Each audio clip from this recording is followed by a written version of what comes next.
Hi, so I'm going to show you guys how I pick out skin colors in Procreate.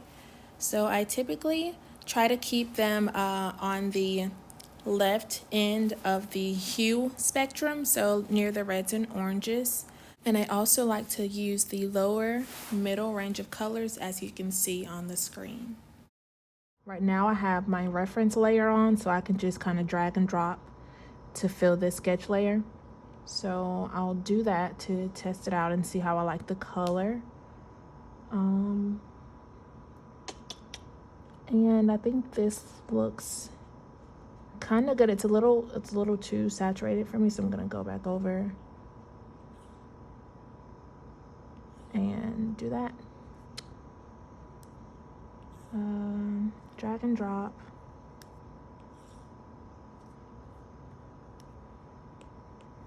And I'm just gonna go ahead and color it in.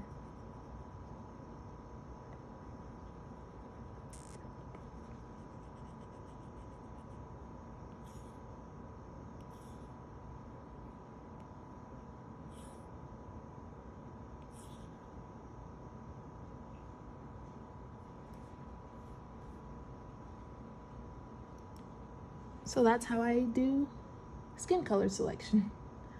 Oh, also, as far as the shadow tone, so whenever I have my base color, I'll go ahead and put that down onto my color palette, and then I will take that that cursor and I'll go down to make it darker.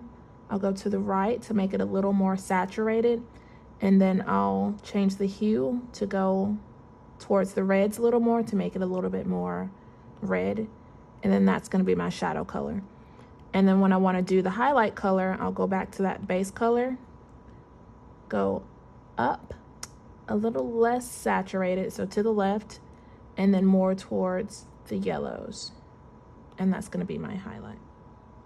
And typically when I do highlights, I do them on a separate layer, and I change the blend mode to add, just because it makes it a little bit more glowy. So the same concept is going to apply with any of the other colors in the illustration. So once I pick out my base colors, which I'll put right here on the color palette, I'll then go in to select the shadows and the highlights. So same concept, I'll go down over to the right to make it more saturated and a darker shade, and then I'll put that down, and then I'll go back to the base color. For the highlight, I'll go up a little bit more to the left, and then I'll make it more yellow. So same thing, and I just go through this process with all of my base colors to get my color palette set up.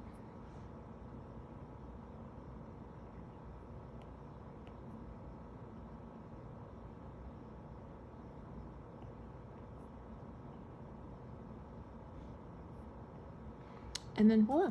So a few people have also been asking me how I do the symmetry effect, where I'll draw on one side and it'll reflect on the other side. So this is how I do that. I'll go to settings, drawing guide, edit drawing guide, and I normally do this from the very beginning. I'll set this guide up when I'm drawing the sketch. So right now the guide is set to symmetry, and as you can see, there's this line that runs vertically through my drawing. So I like to make it white, that way I can see it a little bit better, but then I'll lower the opacity so it's not too obvious. And then once you create a new layer to, set that drawing assist effect, you can just click on it and then turn on drawing assist. That way anything you draw on this layer will be reflected across to the other side. So just gonna go in and start filling in some of this, and I could draw, like color in all of this if I wanted to, but typically just for the sake of time, I could just color it all in if I just had all the time in the world, but just for the sake of time, I do the fill, just because it's a little bit quicker and I'm normally on a time crunch. But if I was just drawing just for fun, then of course I wouldn't mind just coloring everything in. And I typically create a new layer for almost everything, just so that if I make a mistake, I don't have to worry about what I'm erasing.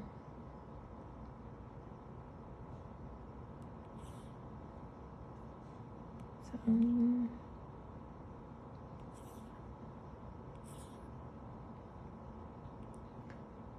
something else I've been liking to do lately is make the top lip a little bit darker than the bottom. I feel like it just makes it a little bit cuter.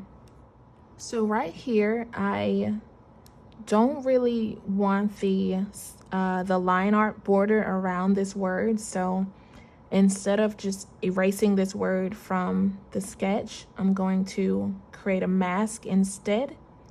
That way it doesn't permanently change it, but it can cover that up.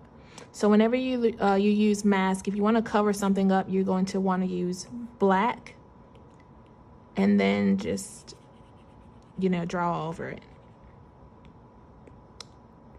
Turn off drawing assist. And then if you ever want to show that line art again, use white, and voila, it's back. So that's why I like the mask tool. One thing that you'll need to be careful about though with the mask is if you have a layer and you merge it down, any changes that you made will permanently affect that drawing. So make sure that, if you merge something onto that layer mask, that you're fine with whatever you're covering up being permanently gone. So like how this is covering up the line art for the nope. If I merge this layer beneath it, then that nope is just permanently erased from the sketch. So, but just something to be careful of.